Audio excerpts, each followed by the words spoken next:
Okay. Again, thank you for joining us at today's RestFest Film Festival panel. We have begun recording, and I'm going to do a self-description and an introduction. So my name is Bec. I am the founder and organizer of RestFest Film Festival. I am a filmmaker and artist. I am Crip Mad and ADHD. I am non-binary in my mid to late 20s. I have dark brown curly hair and pale skin, and I'm wearing a white shirt, and I'm surrounded by books and artwork, and I live on Kumeyaay lands. These are the access measures we have set up for today. There is automated closed captioning and transcription available.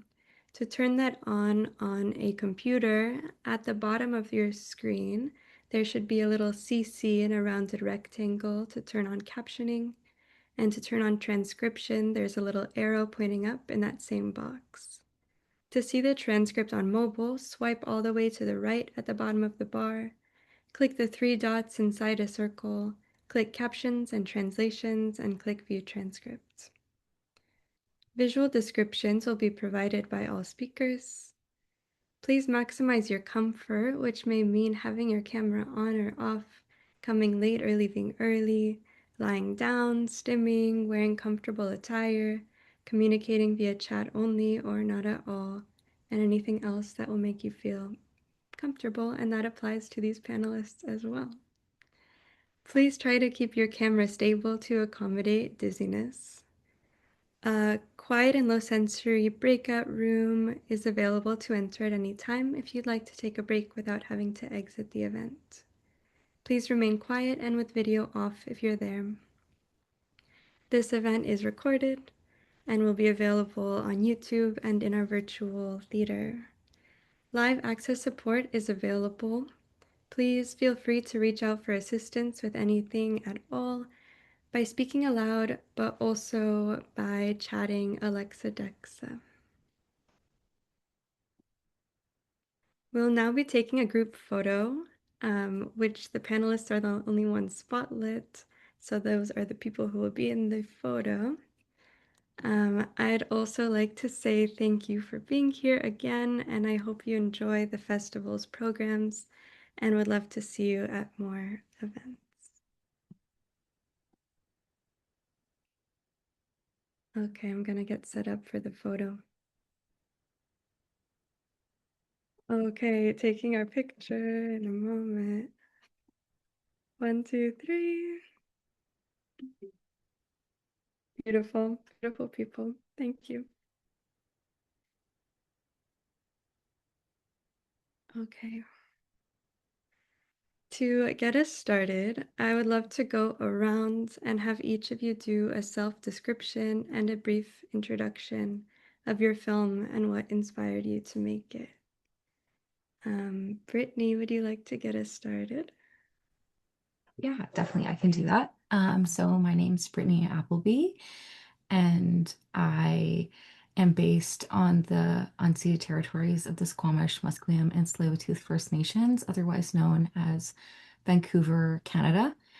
I have black, curly, about shoulder length hair that is side parted and pale skin. I'm wearing red lipstick and black eyeliner, and I have a burgundy shirt with some leopard print and gray roses on it and a blurred background.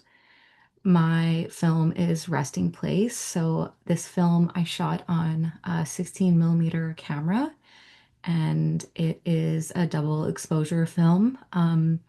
So that's where you will expose part of the film and rewind it back and superimpose another image onto it. And it is about my personal experience with chronic illness and rest.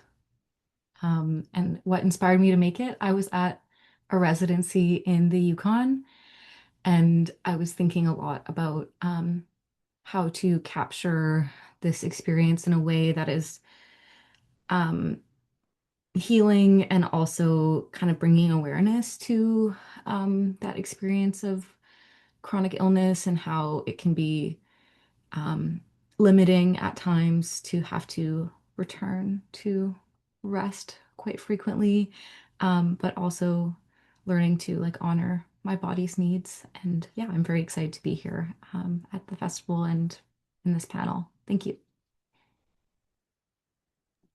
Thank you so much, Brittney. I think we'll go in order of the films in the program. How about you, Georgia? Hi, my name is Georgia Kumari Bradburn. My pronouns are she or they. I'm a white person in their mid-20s. I have brown hair with like blonde bits in my bangs. I have pink headphones. I'm wearing a really, really comfortable green sweater. And my background is my living room with various um, pictures on the wall. There's also like a really scary looking deer. It's not real. There's like deer horns on the wall, but they're not real. They're fake. Please don't worry. I don't do that. And then some fairy lights as well. Um, I'm based in London in the UK. That's where I am right now. And my film is A Brief History of Circles, which was my undergraduate research project film about my personal experience of being an autistic person and my attempt to translate autistic sensory experience through audio-visual language, using the idea of a circular object and things that spin and rock and repeat as a focus to try and explore ways that stimming can be visualized uh, on film and through sound. Um, yeah, that's my film. Thank you, Georgia. Um, I guess we were a little out of order. How about Mara next? Hi, my name's Mara Ramirez. I am a light-skinned, non-binary person in my late 20s. I have kind of a round face, shoulder length, curly brown hair, rimless glasses. I use they, them pronouns. I'm from the Bay Area, which is a lonely land. And the film that we're talking about today, of mine is Fuzzy Memory. And this is a film that I animated, hand-drawn, 2D animation, utilizing a lot of experimental material processes. So it's mostly done with just graphite, but I tried to push it in a lot of directions to express different feelings of sort of a kid experiencing the first death of a pet, and kind of opening a portal to understanding mortality, but also their own animality, which I think our culture doesn't really embrace. And I used a lot of found footage, emulators, things from the Internet Archive as well. I screen grabbed the I Spy game I used to play at the library. Um, Things like that to kind of showcase this like contrast between my experience of knowing I was like an animal, experiencing my pet's death, and then also like growing up as the digital age was coming to fruition. So yeah, okay, thank you. Thank you so much, Mara. Sammy, would you like to speak next? Hi everybody, I'm Sammy Holden. My pronouns are they, them. My film is Night Holding Still. I'm a white British person with like a brown mullet, and I'm wearing a yellow hoodie, and I'm sat in a room with lots of books to my right, and behind me on the left is a curtain with leaves on it. The UK, just as a land acknowledgement, continues to engage in colonial practices and is responsible for like colonialism worldwide, basically, that is still impactful to this day. So I feel it needs to be acknowledged, even if it's the North, which is also a colonial space. My film, Night Holding Still, was made through the Imprint documentary collective online like residency, basically, like short course. And it depicts the creation of a sculpture, which is kind of like a diptych with the film itself. So it's kind of metatextual in that way. And the film depicts the sort of like daytime franticness of trying to exist as a person with a chronic illness and all the little things that sort of you carry around with you. Um, and the night where it's much more, you have a chance to sort of like rest, but it's also about like the kind of internalism of like shame and things that you might feel when you don't have a chance to feel them in the day. So yes, it's also a pun as a title for the people who love puns. Love puns. Thank you, Sammy. Francis. Hi everyone, thanks for coming. My name is Frances Tomkins. I'm currently in Toronto, Canada, which is the traditional territories of the Mississaugas of the New Credit, the Anishinaabe, Haudenosaunee, Chippewa, and the Huron-Wendat. And I am 31 years old. I am a white non-binary person with long brown hair. I've got these little spoon earrings in celebration of RestFest, and I'm wearing like a gingham dress. My film is called Body. It's like a very, very short 1 minute animation. It's stop motion. And I created it during a residency at the Toronto Animated Image Society, which was designed for the residency was designed for disabled artists who were first-time filmmakers to learn stop motion and to kind of like test drive some of the new access features that the Toronto Animated Image Society was like implementing. So it was really cool. I got to like talk to a lot of like other disabled artists from different mediums who were all learning filmmaking for the first time during this residency.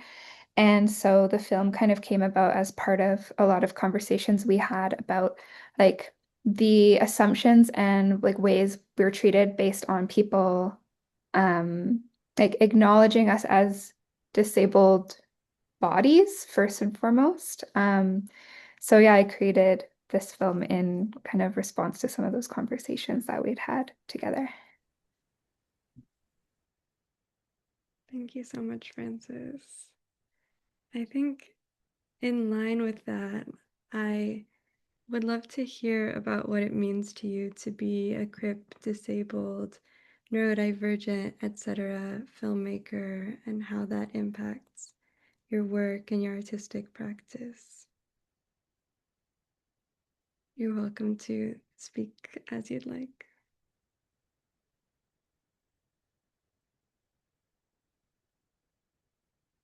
Or I can call on you. I just don't want to force anyone to speak.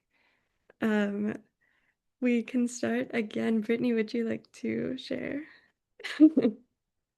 Yeah, I can start. My name was always called first in class, so it's my last name, so I don't mind starting.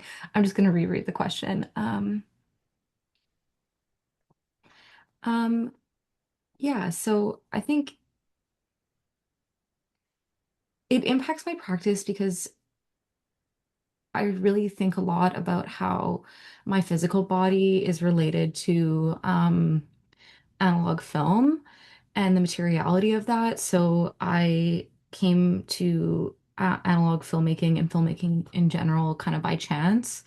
It wasn't a plan. I started in visual arts, and at the same time that I found analog filmmaking, it was also around the same time that my chronic illness was progressing and in severity, and I was trying to understand that and um, working with this identity of being disabled.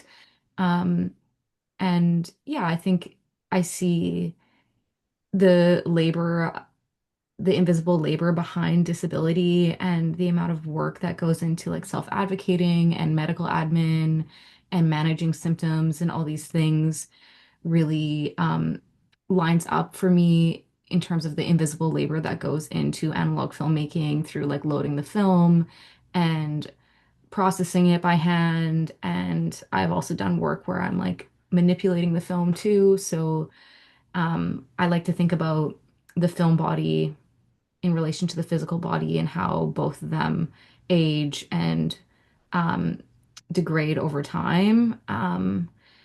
And sometimes things like chronic illness can speed that up. There's also like things that can happen to physical film that can make it sick as well. So I like to see those parallels. But I do think as filmmakers, it's one of those mediums that does require a lot of labor that can be hard if you have a disability as well, like carrying heavy cameras and gear, and then also like systemic barriers that disabled people face. It can be hard to get all these things together to have a big production. So I definitely been on like the DIY side of that.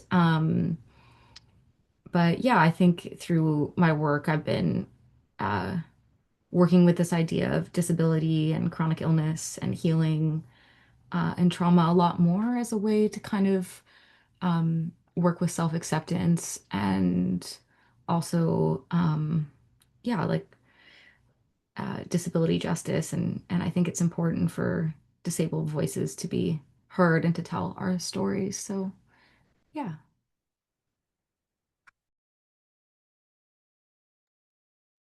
I think, can I just jump in? I think similarly, I loved what you said about like thinking about your material as a body. And I almost kind of think about drawing for me as primarily mark making, less so than like, oh, I'm trying to create.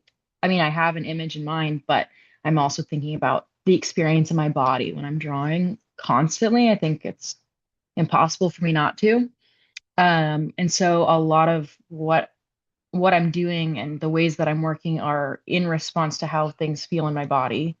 Um, and sometimes that does mean, I might make less work than somebody who doesn't have a chronic illness, right? And so it's also taught me in that way to like respect my body and respect my limits or respect the rest that my body requires. But a lot of it is kind of not pushing it, but kind of investigating, like going up to where that limit is and going, what's going on in here? What does it feel like? As opposed to like maybe um, doing what I naturally want to do, which is like dissociate out of my body. It's like, oh, what does it actually feel like to be in my body when I'm like not feeling that great? Because choose, if I dissociate because of chronic illness or pain, like I would be just like not present most of the time. So it's a good practice, I think, for myself and like my life to foster presence.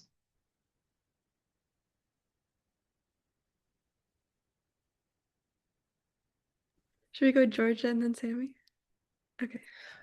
Oh yeah, I just wanted to pick up on something you both said that I found really interesting is the fact that I think as disabled filmmakers, I think sometimes we seek to find ourselves and our bodies in the material of what we're making as a sort of way to communicate or to sort of externalize experience in a way that conventional language isn't really able to hold. Like verbal language isn't able to define this experience because the language was constructed by, dominant non-disabled experiences. So I think, and I very much resonate with that with my practice.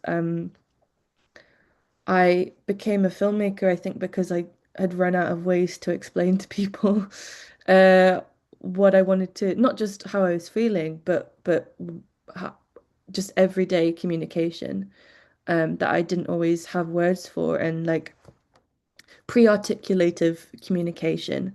Because I often feel like a lot of the most interesting thoughts that I have occur to me before I go through the process of funneling it into sort of acceptable expression or verbal language. Um, and I often think of stimming as that sort of unfiltered output in a way of this expression. And I was just really excited by the idea that film could be a conduit for those kinds of expressions. So a lot of the work that I do is about how to express the feelings of the body and the mind before that funneling process and before masking and all of that. And yeah, communicating things that aren't conventionally verbally communicable anyway, you know what I mean. Um, did I cover the question? Um, yeah, I mean, and I'm autistic, but I also have chronic illness. So it has been a process of learning to um adapt. And I think we all are kind of so like, being disabled, you learn very early about adapting and problem solving. And I think for me, it has really um, improved my creativity and it's made everything a lot richer because everything feels more precious and important. And I have to be careful with the time that I use and the labor that I exert on the work that I do, so I'm not using as much energy. And as a result of that, it just feels a lot more meaningful and deliberate. Um, and the work then becomes more sacred. So I think it is kind of such a blessing in a way to have that such intentionality with what I do. Um, Not to say that I love being in pain all the time, but it does encourage you to think and feel differently, and that's I think really been useful for my process. Anyway, I'll stop talking now. Pearls, Georgia. Thank you. Talk as much as you'd like. Love it. Sammy. Yeah, very similarly, the film that I've included here was like the first film I was making sort of to understand like how I felt beyond my diagnosis, like which was only in 2019. So I was like, well, I've lived with it now for a bit. So what's my like day to day, and like what's that look like when I interpret it as a sort of like a set of visual metaphors, basically. And yeah, no dialogue because these things are felt, they can't be articulated, as you say. But very, very true. And the materiality of all that, absolutely. Like, what's the sort of like tangibility and texturality and like smell, like I wanted to convey smells and things like that because a lot of the symptoms of my illness are like the most embarrassing possible symptoms, like really like have been seen in film previously as like comical symptoms, and I don't find it very comical. But it can be like a source of, artistic inspiration, absolutely. Like the textures there, etc. And so, yeah, it like told me a lot about myself to like make this film, but also like, yeah, it kind of gave me this language beyond language to explore these images and like just pushing, thinking about it into a space of, well, what's like the colors here, like what's the sort of like sensory experience of this and the sound as well. Like what should the sound be here when I'm trying to convey like the sort of, anguish and upset that you have to kind of like press down when you're just getting on with the day to day, when you've got like horrible things going on in your life because of your illness. And so, yeah, I mean, I've made work since that kind of like carries on with like some of these things and takes them to a different space. And so, yeah, I feel like it's a lot about change. Like it's just the ongoing acknowledgement of change to be like a crip filmmaker or a disabled filmmaker or an ill filmmaker. Um, but I mean, that also includes like aging, it includes like every aspect of life, just continual change. And I think film can capture that in a way that's, you know, because it's a time-based medium, it has the ability to extend. So, it can be you make your film within the space of a couple of days, or you make it within the space of your entire lifetime, you know. And like, is it one film or is it just everything you make is that one film? These are the questions that I've like started to ask myself. Very large questions. Yeah, I think I resonate with like everything that everybody's saying, especially around like pre-cognitive language or things that are really, really difficult to explain in words. I think a lot of like my art practice, especially after becoming sick, was really like making art be my friend in moments where like I didn't have a lot of people around or I was like being forced to spend a lot of time alone. Or there were just things that like even if I did have people around, I didn't have the language to like describe my experience to them, which could feel really lonely sometimes even lonelier than just like not having people around at all.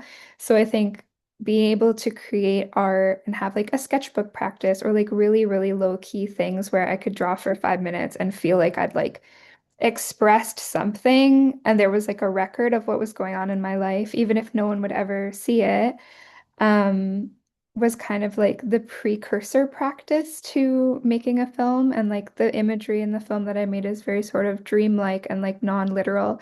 And I think that comes from like not having necessarily the words to describe experiences, but still having the desire to like want to communicate with people in my life what was going on with me and not being able to. And I think that's like when I talk to other disabled artists, like something that comes up in conversation a lot is that like wanting to describe your experience and feeling maybe like misunderstood or not quite like being able to make those connections. And art is something that kind of allows us to do that in a really magical way. Um, yeah.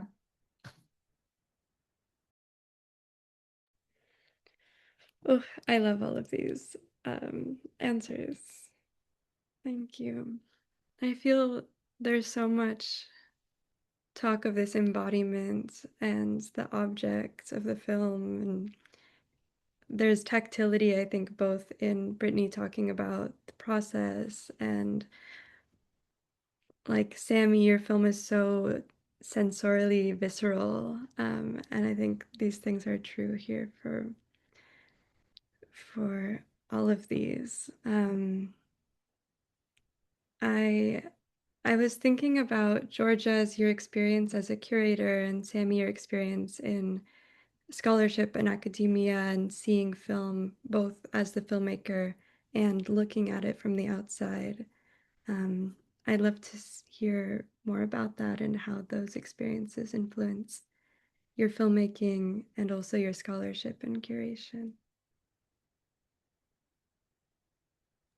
Yeah, I mean, I made this film kind of adjacently to making my films during my PhD because my PhD was in media by practice. And I made 6 films in analog and digital formats for that. But that was very much like this has to be one project with just like these kind of limitations placed over it. And as a making process, it was also limited by the needs of academia, the rigor of like the exams, etc. Because I had 3 vivas as part of it, because that was just the way it worked in my institution. And making this other film was like just a freedom, really, because I kind of did set myself questions, but it was less about like answering research questions and more about let's just get into making and have the process be the process and have it be like process based. Academia did give me like the understanding of following processes in a interesting way though, and I love bringing in theory of all different kinds as well. Like I think it's really beneficial to kind of explore sort of like the impact of crypt theorists in visual mediums. And I'm always learning more through reading. And yeah, so I would say as well, the overall is that it's not like the main thing. You know, it's not the main thing, it's not the most important thing. Although, of course, it's undeniable in its influence in the way that we think about how films are made, film theory, very important. But I think, externalizing rather than, which is ironic given the title of the panel that we're on, externalizing the process a little bit into being just from yourself into just being process, and then maybe analyzing it after the fact and finding the meaning there is possible, but you can always find the meaning as it's taking place, the making, if that makes sense. I think there's something there. I don't know what you think, Georgia. Yeah, it's interesting to talk about these things, especially like experimental film in general, I think, in the context of academia, because I think those things really shouldn't coexist, but they do. Um, and it does feed into it. But I feel like for me, sometimes it feels kind of like a two things kind of fighting each other. I mean, I come from an academic background, even though my brain doesn't really operate in an academic way. It was just I've been trained continuously for a long time to think in an academic way.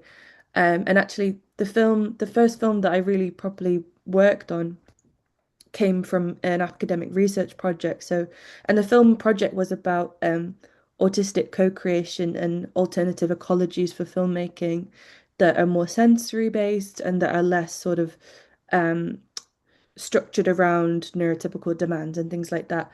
Um, but the irony is that it arose from an academic institution.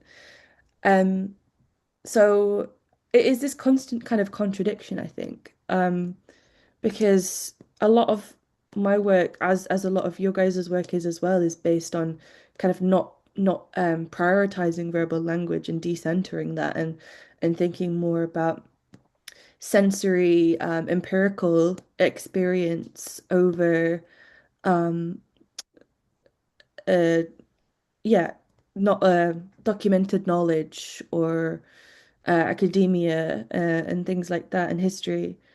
Um, and there's interesting ways that you can sort of interweave the two, but I've always found it really difficult because I'm not someone that eases into neutrality very well. I'm very black and white. But it's been an interesting challenge, I think. So with my film, it kind of arose from, again, another research project. And I studied a lot about phenomenology and philosophy of experience and the senses and how that's helpful. And then I kind of got to a point where I was like, I think this is only helpful to a certain point because so much theory and so much thought actually, I think, prevents me from understanding how my own body works because I'm drawing from other experiences that aren't really similar to mine. And so finding that balance was really tricky, but yeah, it's an ongoing thing. And in terms of curation, um, I mean, the great thing about working in a curatorial space and in a programming space is that I get to watch so many films. And that's great because you understand the width and breadth of human experience and the way that our brains work is so completely different. Um, and for me, that sort of has given me sort of a license to be in more tune with my body and how I'm feeling without having to censor it out of, well, this isn't highbrow, or this isn't good, or this isn't this, and this isn't A plus B equals C. Um, because, and again, I exist quite like commonly in the experimental film space. So a lot of sort of these rules aren't there. And so getting to watch these and curate these films, also because I curate for neurodiverse audiences, I do relaxed screenings in the UK. So the focus is always more on, okay, what does a neurodiverse audience want to see and what will make people feel excited or, what can people identify with? Um, that's really encouraging because then it feels like, there's a want to see things that are deeply personal and that are deeply um subjective and all of these things. So yeah, that's my answer. Can I just come back in? Extend. Um, as well, yeah, I also program, and I agree that like seeing so many things, you get to a state if you're of an experimental mindset or you enjoy like experimental works where you're like, I'm going to include this even though it doesn't follow like the sort of standard rigors of like the film industry, etc. And teaching, I'm like, I want to encourage students to sort of like depart from sort of industry standards and practices because they don't serve like the individual filmmaker or filmmakers in collaboration with each other.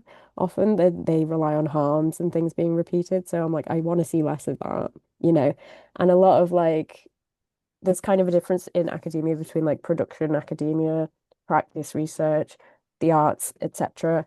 And also like film theory. There seems to be like such a divide between theory and practice, but oftentimes one can inspire the other, and without practice, you don't have theory, So I'm like, I find it very complex to navigate, especially as well because like my kind of like background and experience was like I didn't go straight through in academia. I had a lot of time outside and then came back in.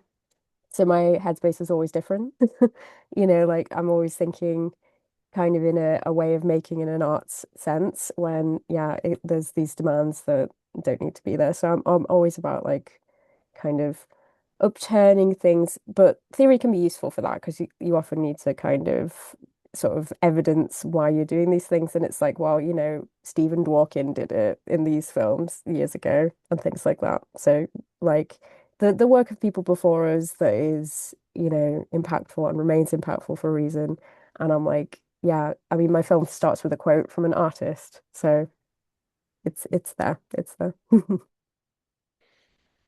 Thank you both.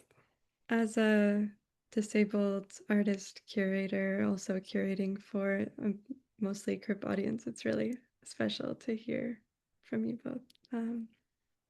I I'm thinking about learning from outside of this theory scholarship kind of conversation, and Brittney with analog filmmaking, and Mara and Francis working in animation. I think these processes feel mysterious and like difficult maybe to break into, because they're, so many of us have a camera on our phone, but how do we animate? How do we work with film? Um, I'd love to hear about how you got into those, and maybe any advice you have for other folks who are interested in getting into and learning these processes. Yeah, I can speak about stop motion a little bit. So before making this film, sorry, the light has changed since this meeting started. Um, Before I made this film, I'd never done animation before. And so I was really lucky to like have access to an animation studio because I knew nothing about animation. I was like primarily a collage artist. And I was like, I would love to figure out how to make these move. Like that was as simple as I was thinking about it. Um, but I learned in doing the program that like stop motion is actually like a pretty accessible art form if you have access to a smartphone. You can do it all on an app. It's like there's a stop motion studio app that I'm pretty sure is free or very low cost. And you can rig up a tripod, iMotion, Mara is saying. So yeah, it sounds like there's a few. You can buy a tripod or you can rig up a tripod and just like put your phone like this, like between stacks of books or anything like that, and like do your stop motion on a table. And it really is just like take a picture, move your thing a little bit, take a picture, move your thing a little bit. So it can be really accessible and really, um, yeah, like kind of quick and dirty. The hardest part and the part that like made it really useful to have a studio was that you need to have, well, again, you don't need to, but traditionally, having like consistent light is really helpful because from frame to frame, if your light changes, you're gonna notice that, right? So we had like a totally dark room where we could control the light. But I at night I can close my drapes in my room and that's a dark room. So like you can do that at home as well. But yeah, I think like that was a huge barrier to me, even like considering filmmaking as an art practice was, not having access to fancy cameras, not having access to those traditional forms of knowledge and like to collaboration as well. Like filmmaking is such a collaborative thing. And I think that really intimidates me as an artist that like primarily works alone in my bedroom or in my living room. So that's still kind of like a hurdle that like I'm looking to overcome. But I think like um yeah, like opportunities like this where we all get to meet each other and like see each other's practices and figure out like those DIY elements that people are using in their practices is like such a magical opportunity. So yeah, thanks for creating that opportunity, I guess. My experience was also pretty similar, like jumping in with scrappy stuff. I did my undergraduate degree is in sculpture, but I didn't do really much in ways of filmmaking at all. But I did start making animation as a kid with a camcorder, like in the 90 or 90, or I guess it was 2000. I had a like with the I still have it. I don't, and I still don't even know what it's called. The little tiny VHS. And you just take a shot and then so I feel like don't be afraid to make something that's like not perfect. I feel like is like my number one thing that helped me get into making animation. And I think the iMotion app, or you said Stop Motion Studio, I think is the one you said, Francis. The iMotion app, I've made so many things on that. And if you turn your phone sideways instead of up, it can record in 4K. So you can literally make anything with that. And there's onion skins, which is basically the way that you can see where the last photo you took is. So for stop motion, super helpful. Can also work really well with drawings. And thinking about that as it really is the same as claymation or something. Um, yeah, so I guess not being afraid to be kind of scrappy is the answer. Um, yeah, I also agree with that, just being messy. And I think with analog filmmaking, I definitely have a very messy approach to it.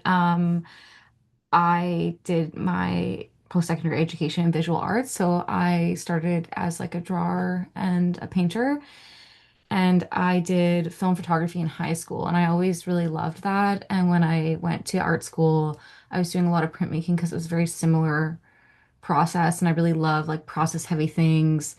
I forgot to mention earlier, but I'm 30, so definitely like grew up as the internet was starting, and I loved your film, Mara, with the Windows 95. I was like, this is so nostalgic. I felt emotional seeing it, but um, yeah, just that kind of early stage of technology. And I've been thinking a lot recently how I miss how the internet used to be a place that we visited and not a place that we lived. I really like that quote. So I've always really loved these processes that take me away from the screen and I get to feel the materials and work with them. And that's again not always compatible with chronic illness and chronic pain, but I'm for anyone who's likes astrology too, I'm a Taurus, so I feel like the materiality of things I love for that reason as well. But I found analog filmmakings through a class that I took with a filmmaker named Lindsay McIntyre, and it totally changed my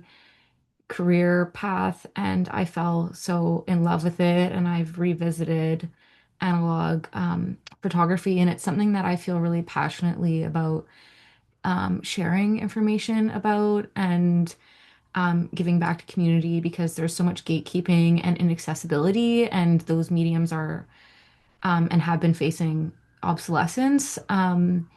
So it's something that if people have questions about, I love to share. And I'm gonna do an artist talk with the festival and a mini eco-processing workshop if people want to learn how to process your own film with coffee and flowers. So you can be super fancy with analog filmmaking. That is not where I'm at. I think the biggest barrier for people is accessing cameras and the cost of film. But if you can find someone you can borrow a camera from, or there's lots of like arts organizations, like there's probably one in your city if you're in a major city.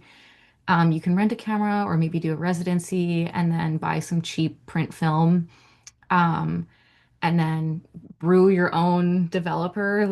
It's nostalgic to me too because I used to make potions as a kid, so I throw flowers and stuff in there, and they'd be like molding in the corner and stuff. And my friend's mom would be like, "What is this?" I'm like, "Now this is my practice," like just throwing things in. So when you watch my film, you'll see scratches and things like that, and that's because I was taking wads of film and dunking them into this developer. But I've recently learned kind of more traditional film developing methods from another mentor and looking at film from like the professional perspective of someone who worked in the industry before digital is really interesting too because he sees like, oh, the color is slightly off or there's a scratch. It's like, that's garbage, and that's what I'm looking at. And I really like those imperfections. I think it does speak to the imperfections of the body and being disabled and chronically ill and embracing those things and that physicality of that medium. So, yeah, analog filmmaking, there's barriers, but there's also ways to get into it. So, yeah, I would love to talk more about it if people have questions. And I'd say for people wanting to start, definitely like echoing what everyone else said, where there's like just start with DIY, like on your phone. Like that's awesome. Like, or find a digicam at the thrift store, or you can find also like a 35 millimeter film camera, like for photos. That's a great, easy one to find at thrift stores. And then from there, test it out, take some photos, and then you can buy a tank, or as long as you have a dark room, like Francis was also talking about, to make something, if you can make a room black, you can process it in a bowl, you know? There's if there's a will, there's a way to process that film. If money's an issue, scanning and processing can be a bit of money, but I think it's really fun to make your own film, or bring it to life through processing or photos. So yeah, hopefully that answered the question. Sorry, I didn't reread it, and I'm kind of rambling now about it, but thank you, everyone. Thank you, Brittney. Coming back to Georgia and Sammy and thinking about um, creating these films that are very personal, um, I'm wondering if you can speak on that and navigating expressing these kinds of experiences um, within yourself in the creation process, hearing about if you had a collaborative process or if it was something that you made on your own as well. I think these are two questions you can answer either of them. Well, so one of the things with the Brief History of Circles was that I really did not want to collaborate with anyone because at this point in my life I was like in my third year of my degree, and my chronic fatigue was just not allowing me to be as active as I wanted to be, and I had to surrender to that and learn how to do what I had been doing in film on my own and in my bed mostly. I'd just come from making a narrative short film with like a full crew, and it like on a set, and it was crazy experience. And I just from that, I think I just totally burned myself out, and I just lost all my, you know, ability to move around and all of that. So yeah, I mean the most I really did move around, I guess, is I had to walk around London for a day filming circles. And but that was kind of fun because it was like a hyperfixation special interest like treasure hunt. Just me walking around with my camera filming every time I had a circle. But then the rest of it I think what was really important for me was that the editing process was the sort of most important part of the film, because I find that the easiest time for me to express myself, because I think there's sort of like intuition within the body, especially when you're editing, and that feels more akin to other art forms where you can afford to be more spontaneous. Whereas a lot of the time with film, everything has to be so structured and planned. But with editing, you can afford to be spontaneous and move with however you're feeling. So, um, I had planned in advance that the majority of the project would be me in my bed with my laptop and my hard drive, and some sunflower seeds. And I think it was a really great experience because I think at first I was like judgmental about it, about the idea that you could make a film on your own and that there was a way you had to do it and you had to work with other people, otherwise it wasn't a proper film. But, you know, for what I wanted to do, which was to express my sort of pre-cognitive, pre-articulative experience, um, it made sense for it to be like a solo, almost like a meditative practice, really. And also, it was an opportunity for me to kind of understand how I was feeling and understand what I was thinking at any point in the process. And um, kind of therapeutic in a lot of ways. So, people talk about, film as healing and stuff like that. And I really, I do really believe that because it was just a conversation with myself in that edit and editing the sound and because the sound, if you haven't seen it, the sound is it is very glitchy and loops and all of these things. And that was the most fun because sound is my most intense thing. I'm very, very sensitive to sound. Um, but I love sounds that repeat. So being able to engineer that myself on my own was incredibly, satisfying and um so yeah, I think that yeah, it's the best way for me to work on that sort of personal level, personal articulative level, I guess. Thank you, Georgia. That's my favorite way of making too. That in bed with the hard drive editing is the best. Sammy, I also want to acknowledge that there's a question in the chat, but I would love to hear your response to this, Sammy, as well, if you'd like to share. Yeah, kind of equally, I am used to working in collaborative forms. I really like engaging in collaborative forms that are very lateral, but this was all a solo film, which in my mind when I was making it, I was like, this is a process of creating art in an art method, like as a solo artist, basically. Um, and so thinking of structure as well, having been experienced in all these different like filmmaking methods, um, and removing the need for like a script and things like that. It was more so kind of formulating a sort of structural overview of like, it has peaks here, it has troughs here of like what's happening, what's the speed at this part, what's the like color here, as I said before, but also um like the structuralism of what's my day, what happens at this time of day, what am I doing here, like what's the first thing that you see that wouldn't be like waking up because it would be something else, like what's the first feeling in the day, what's the first sensory aspect of the day. And then always kind of keeping in mind, I can't at this point remember when the title came into it. Like was it at the end or was it like right away? I can't recall, unfortunately. And I do like make notes and things as I'm going along and making things, and I try to like have like a sketchbook process and also like a journaling process. But it's all very all over the place. Like I would have to really root around and like, put things together if I was going to follow my own process again. Or just go by memory. And like the way that the film, for the people who haven't seen it or the people who have seen it, I think of it as like a hand film because it's all about hands making things. It becomes about making itself. That's in one way just through the necessity of the fact that I really don't like filming myself. I don't like being seen that way or like as a permanent thing if I'm like, this is the output. I don't mind it in something like this because this is the output, the conversation. So I'm seen to be chatting.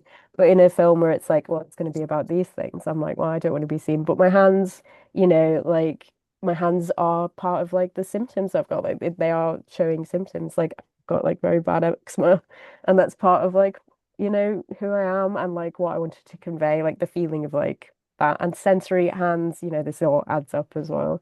Like we're touching, we're feeling, we're tactile, as you say, Georgia, we're stimming, often with our hands. And I also, yeah, it was through like this sort of what's the ongoing, feelings of all these things. And yeah, I don't think it would have been the same in a collaboration. It just wouldn't have been possible to convey the things that I wanted to convey because it's not like the way I was trying to articulate them was less about making somebody understand very specific things, but more about like a sort of broader sensory quality that might be then affecting to the audience, like do they understand these like things a little bit more? Can they interpret it as if it's this, like as if it might be about illness, as if it might be about, the day-to-day process of living, etc., etc. So yeah, a lots of like I'd rather convey ambiguity about some things than anything specific because I think that's a bit more interesting. And I like hearing people's interpretation. I've also just realized that both of our films are hand films, which Yes. is so fun. Love a Like, hand but film. you were saying like, oh, I don't like showing myself on camera, so I'm using my hands, and I was like, that's exactly what I did. Yes, like high five.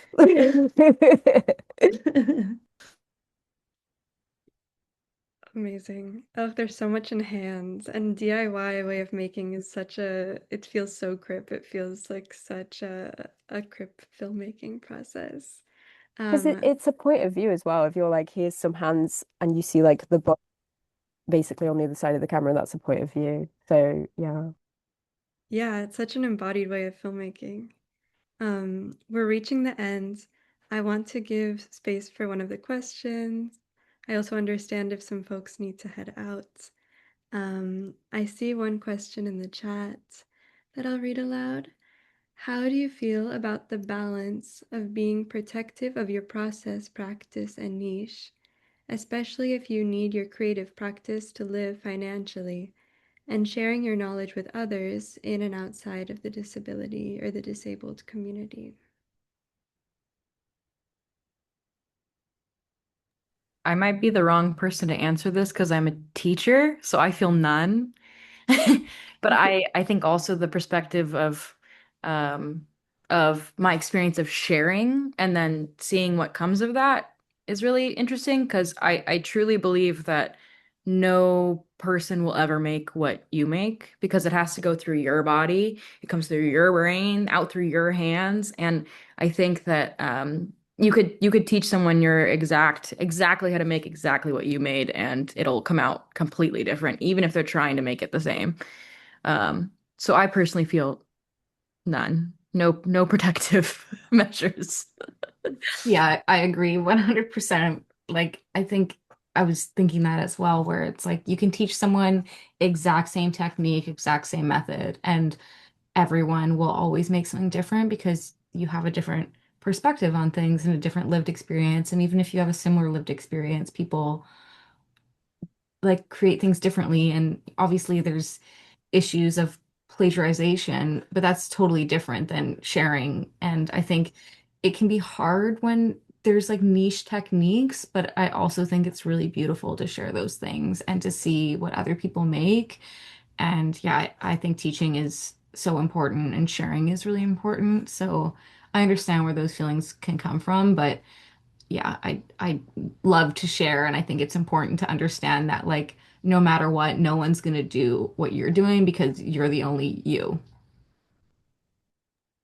If I may, I'm also a teacher, lecturer, teacher of filmmaking, so I can say yes, same. But also, yeah, I love like seeing people learn. I love seeing them like understand, oh, I can do it like that. It doesn't have to be in a certain way. It can be like through what I do, the way I think. I love that. And like that's the beauty of like sharing a process. So yeah, it should continue, I think.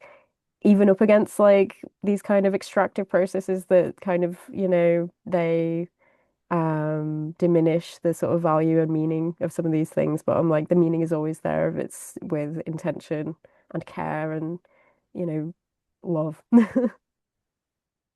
I think my perspective is that I'm not a business person and I never have and I never will be. So I will never think really in terms of I need to patent this specific experience or anything like that. And I also feel like because it's such a valid thing to be like niches are important because preserving this space and um the sacredness of the space, I think, is really important. It's the same with a lot of underground movements, you've got to preserve that. But at the same time, I don't know, I think sometimes it feels sad to feel you have to do that uh, because of the, commercialization of our industry and commercialization of art and having to think about who gets to see what, who gets to make what as a way of allocating who gets what. I think it sort of dampens a lot of the reason why we do it. Because quite frankly, if I wanted to make money, I would not be doing this. Like, this is the worst industry you could go into if you were like, I'm gonna make money.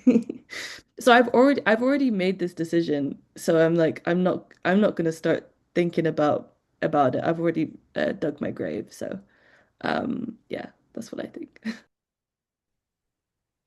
When I was in art school, we would always, like, all the art students would, like, kind of joke about how the profs who were most generous with their knowledge were the most talented profs.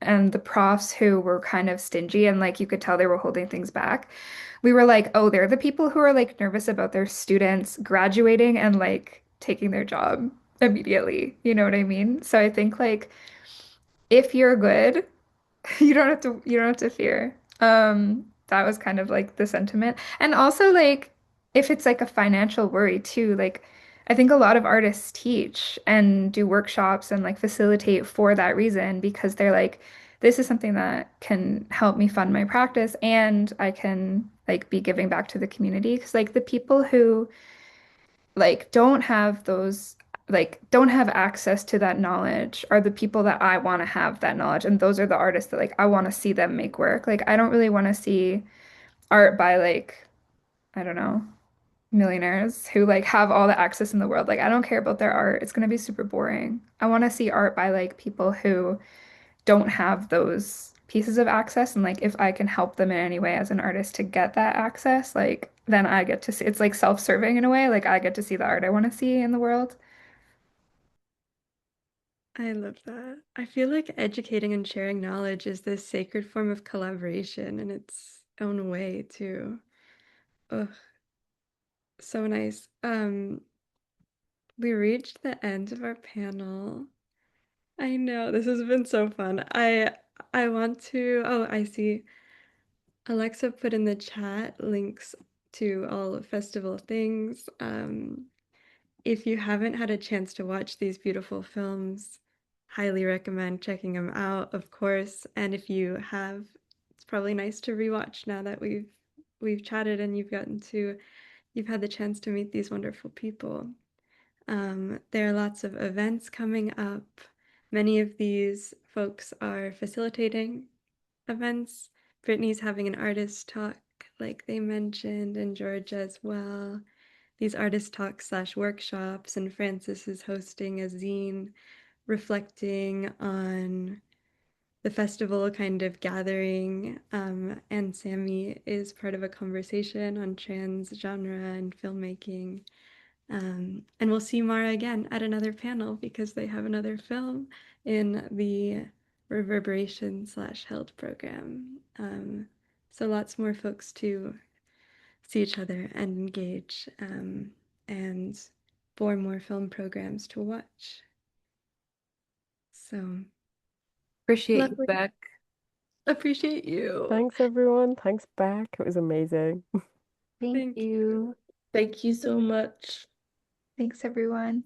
Thank you. Bye. Bye. Bye. Bye. Bye. Bye. Have a lovely, lovely Thank you, day. everyone.